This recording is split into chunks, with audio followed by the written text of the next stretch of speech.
Well, joining us is defence analyst Lieutenant Colonel Stuart Crawford.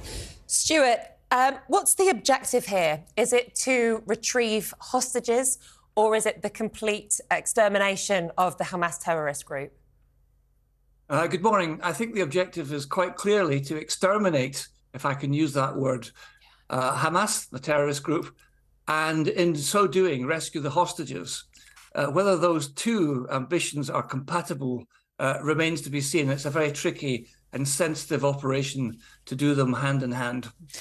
Stuart, welcome to Talk Today. Really appreciate your time this morning. I think that anybody anywhere would have found what happened last weekend abhorrent. Stuff's come out of the news. And I think it's also right to talk, as we have done in the first hour, about the humanitarian situation in Gaza. 2 million people crammed into a 26 by 4 mile piece of land. One would understand completely, and I've said it many times, I've got Jewish friends who are terrified and who are incredibly worried and transfixed by this whole thing, and they think back 70 years. Is it feasible from a military point of view to get into something so dense? We know, don't we, that Hamas, this terror organisation, somebody was saying earlier, I think their headquarters are built over a hospital. There's all these tunnels and it's impossible. As a military man, this is a difficult question to ask, actually. I understand that eradication of Hamas is an absolute must. They're like ISIS.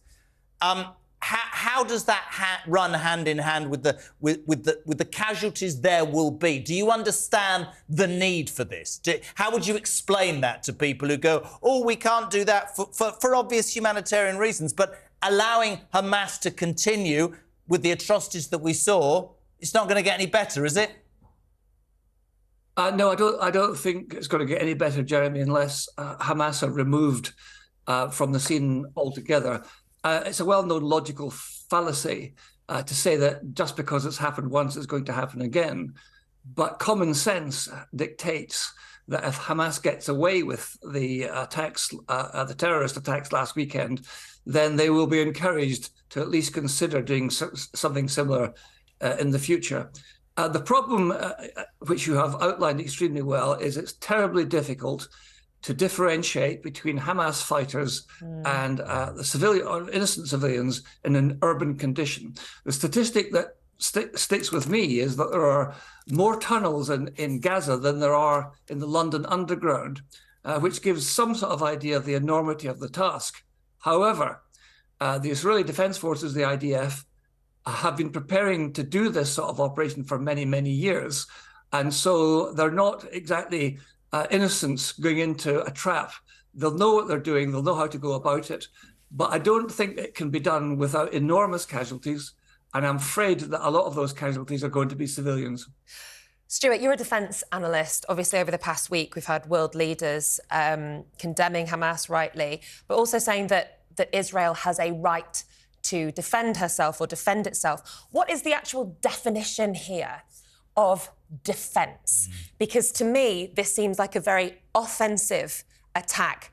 Israel will be invading Gaza. They're telling half the population. Yeah, that's the word that they're using. It's a siege. It's a ground assault. Where does defence strategy become offence strategy? Well, it's an old military adage that the best form of defence is attack. And I think this applies in this case. If the Israelis do not attack and destroy Hamas, then they're failing in their duty to defend the population and the state. And to prevent further attacks, they've actually got to go and winkle the enemy out. So I think it's a perfectly acceptable operation of war to take the battle into the enemy's territory and deal with them there. It's very interesting as well.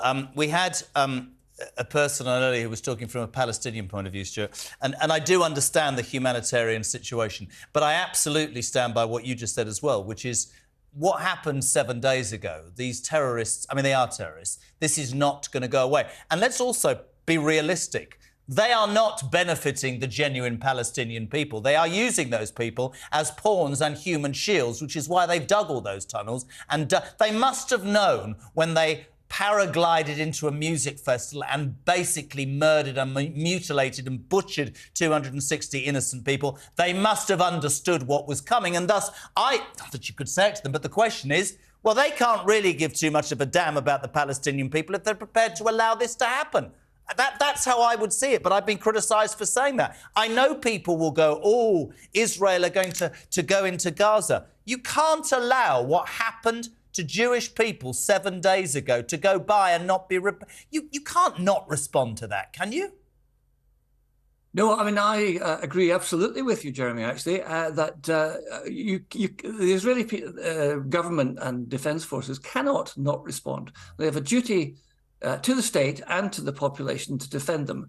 And to defend them effectively, they're going to have to winkle out Hamas and eradicate them. Hamas is not going to meet them in the field in some pitched battle, because that's not what they do. I don't think they're brave enough or courageous enough to do that sort of thing.